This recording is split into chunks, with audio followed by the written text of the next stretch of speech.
जनपद में पिछले 24 घंटों में कोरोना के 52 नए केस सामने आए हैं।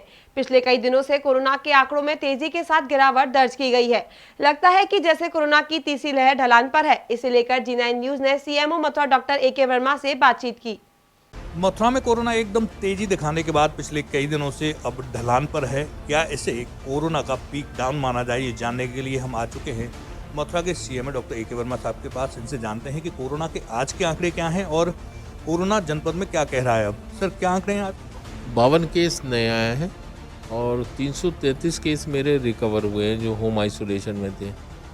879 टोटल मेरे पास एक्टिव केस आज की तारीख में है मथुरा में। सर एक बार ऐसा लगा एकदम तेजी के साथ बहुत बूम कर रहा है कोरोना। ये बात सही है, मथुरा में ही मेरे 350 से ऊपर केसेस आए हैं पर डे और अभी भी कुछ कह नहीं सकते, लेकिन एहतियात खूब बढ़ती जा रही है। वैक्सीनेशन पे हम लोगों का बहुत ही इफ़ेक्टिव हम लोग प्रयास कर रहे हैं। 100% हम लोगों ने फर्स्ट डोज लगवा दी है, सेकेंड डोज का भी प्रयास कर रहे हैं और बूस्टर डोज भी मतदान कर्मियों को भी 3 महीने बाद जो गाइडलाइन आई है वो लगवा रहे हैं हम वैक्सीनेशन। तो सबसे पहला प्रयास तो हमारा यही है कि वैक्सीनेशन हम भरपूर मात्रा में लगवा दें। बहुत ही इफ़ेक्टिव है। सैनिटाइजेशन करा रहे हैं, सैम्पलिंग भी हमारा वही रफ्तार चल रही है। हालांकि केसेस में थोड़ी कमी आई है, लेकिन अनुमान हम कुछ भी नहीं कह सकते अभी, क्योंकि वायरस का बारे में बहुत कुछ कहना अभी संभव नहीं है। लेकिन हाँ, ये बात सही है कि हमारे केसेस में काफ़ी कमी आई है। सर एक बार जब लगा कि एक दिन में जैसे बताया कि 590 के आसपास भी केस आए, तो लोगों को एकदम डर सा लगा कि इतनी तेज़ी के साथ बूम हो रहा है, सक्रिय केसों की मामला भी एकदम तेज़ी के साथ बढ़ गया। तो क्या स्वास्थ्य विभाग में भी थोड़ा पैनिक हुआ कि इतनी तेज़ी के साथ क्यों बढ़ रहे हैं? नहीं, 590 नहीं आए हैं। 590 एक दिन में आए ज़रूर थे 24 घंटे में, लेकिन वो 2 दिन की रिपोर्ट थी। लैब से थोड़ा सा डिले हो गया था। 2 दिन के हमारे जो सैंपल थे उनकी रिपोर्टिंग आई थी। 391 केसेज एक दिन में मैक्सिमम आए हमारे। और ऐसा नहीं था पैनिकी, क्योंकि इस समय जो ये कोरोना के लक्षण युक्त वाले मरीज़ मिल रहे हैं, उनमें सभी को होम आइसोलेशन से आराम मिल रहा है। बहुत ज़्यादा ये परेशान नहीं किया कोरोना ने, और होम आइसोलेशन करके हमने उसका जो औरों पे असर होता उसको रोका।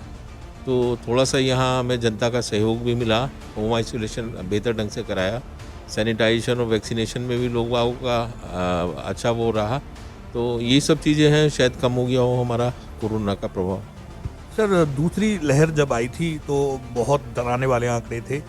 इतनी तेज़ी से हालांकि नहीं बढ़ा था, लेकिन जितना भी बढ़ा था तो उसका नुकसान बहुत ज़्यादा था। तीसरी लहर को आप दूसरी लहर के अगर मुकाबले की बात करें तो किस तरह से देख रहे हैं? देखिए, ये बात सच है कि दूसरी जो लहर आई थी, डेल्टा वायरस था, डेल्टा का वेरिएंट था और उसमें नुकसान काफ़ी हुआ। सच है ये बात। और शायद आंकड़े यही थे कि 400 के आसपास पर डे यहाँ भी मथुरा में रहे होंगे। लेकिन तीसरी लहर में जो वायरस का वेरिएंट है वो बहुत ज़्यादा है, ऐसा नहीं रहा जो ख़तरनाक रहा हो। और आप भी खुद देख रहे हैं कि इस वायरस से बहुत ज़्यादा नुकसान नहीं है। घर पे ही रख करके सभी मरीजों को ठीक किया है। सर आपने बताया इतने सारे जो मरीज निकल के आए, उसमें ओमिक्रॉन की क्यों हम उसको टेस्ट नहीं कर सके या कोई सामने ही नहीं आ पाया? नहीं, ऐसा होता है कि जो लैब से जांच एक पर्टिकुलर उसकी हमारी होती है, वो लैब के बाद वो इसकी जेनेटिक स्टडी के लिए लखनऊ सैंपल जाता है।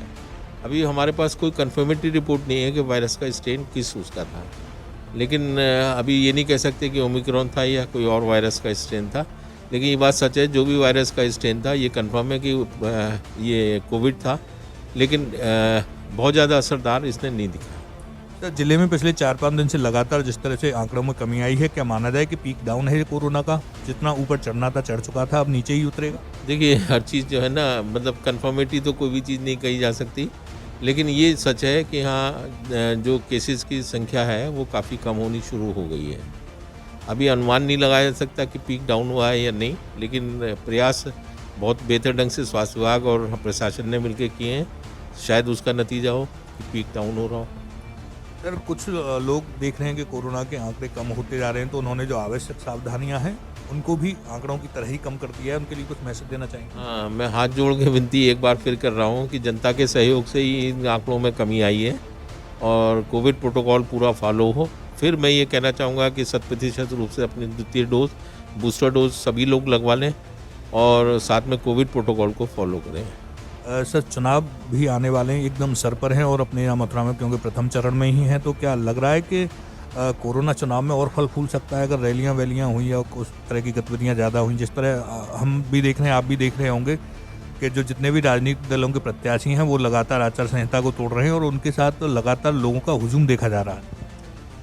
देखिए, प्रशासन है, स्वास्थ्य विभाग है, हम सब लोग मिलके एक प्रयास तो ये कर रहे हैं कि इसका प्रसार रोकें। जो इफ़ेक्टिव है हम लोग वैक्सीनेशन, और स्पेशली जो हमारे मतदान कर्मी होंगे उनके लिए भी हम 3 महीने की एक हमें रिलैक्सेशन मिला है कि बूस्टर डोज जो हमारी प्रिकॉशन डोज है वो 3 महीने में लगा दी जा रही है। वैसे 9 महीने का वो आया था। एक तो वो भी हम लोगों की तरफ से प्रयास है, सैनिटाइजेशन है, सैम्पलिंग के माध्यम से जो है आइडेंटिफाई करते हुए उनको आइसोलेट कर रहे हैं, और जनता का भी सहयोग मिल जाए तो मुझे नहीं लगता कि अब बहुत ज़्यादा केसेस बढ़ने चाहिए। सर, कोरोना भी है और ऐसे में चुनाव भी है, तो ऐसे में स्वास्थ्य विभाग की जिम्मेदारियां अपने आप से ही कई गुना बढ़ जाती हैं। तो क्या कुछ विशेष तैयारियां की गई हैं चुनाव से भी निपटने के लिए और कोरोना भी ना फैले? मैंने आपको बताया, मतदान कर्मियों को हम 3 महीने में बूस्टर डोज या प्रिकॉशन डोज भी दे रहे हैं, आइसोलेशन भी कर रहे हैं, सारी कोविड प्रोटोकॉल का चुनाव में भी ध्यान रखा जाएगा। सभी चीज़ों से ग्लव्स पहना के जो है मतदान डलवाया जाएगा। जो कर्मी हैं हमारे, बाकी टीम है, वो भी प्रोटोकॉल के तहत सैनिटाइजेशन और हमारा कोविड हेल्प डेस्क के माध्यम से सारी तैयारी है। तो प्रयास तो सारा यही है कि अब ना फैले कोरोना। बहुत शुक्रिया सर हमसे बात करने के लिए। ये रहे हमारे साथ मथुरा के सीएमओ डॉक्टर ए के वर्मा साहब। इनका साफ तौर पर कहना है कि कोरोना के आंकड़ों में पिछले कई दिनों में कमी देखने को मिली है, लेकिन अभी कुछ निश्चित तौर पर नहीं कहा जा सकता कि ये कोरोना का पीक डाउन है या नहीं है। साथ ही उन्होंने लोगों से अपील की कि जो कोरोना की गाइडलाइन है अभी उसका पालन करिए, लापरवाह मत होइए कोरोना के गिरते आंकड़ों को देखते हुए। उन्होंने साथ इसमें ये भी बताया कि मथुरा में चूंकि पहले चरण में चुनाव है तो उसके लिए स्वास्थ्य विभाग अतिरिक्त रूप से सजग है, और चुनाव में जो लोगों की ड्यूटी लगाई जा रही है उनके लिए अतिरिक्त कोविड गाइडलाइन के पालन के इंतजाम किए जा रहे हैं, उन्हें बूस्टर डोज दी जा रही है, और इसके साथ साथ ड्यूटी के दौरान वो कोरोना गाइडलाइन का पालन करें, इसके लिए भी उन्हें ट्रेन किया जा रहा है। जी9 न्यूज़ के लिए विकास गौतम, मथुरा। श्रीजी ऑटो, राधापुरम चौराहा, NH2 मथुरा। हमारे यहाँ इलेक्ट्रिक स्कूटी एवं ई रिक्शा उचित मूल्य पर बेहतर गुणवत्ता के साथ उपलब्ध हैं। साथ ही ई रिक्शा के स्पेयर पार्ट्स भी दिल्ली के रेट पर मथुरा में हमारे यहाँ मिलते हैं। कृपया एक बार सेवा का अवसर अवश्य प्रदान करें। मोबाइल नंबर ऑफिस 8077859451, 9927844555 और सेल्स नंबर है 8057088594। खबरों में अभी इतना ही। हमारी खबरों को सबसे पहले देखने के लिए हमारे YouTube चैनल G9 न्यूज़ को अभी सब्सक्राइब करें। Follow us on Facebook G9 news, Twitter @G9 news, follow us on Instagram G9 news, visit us on our website www.g9.in।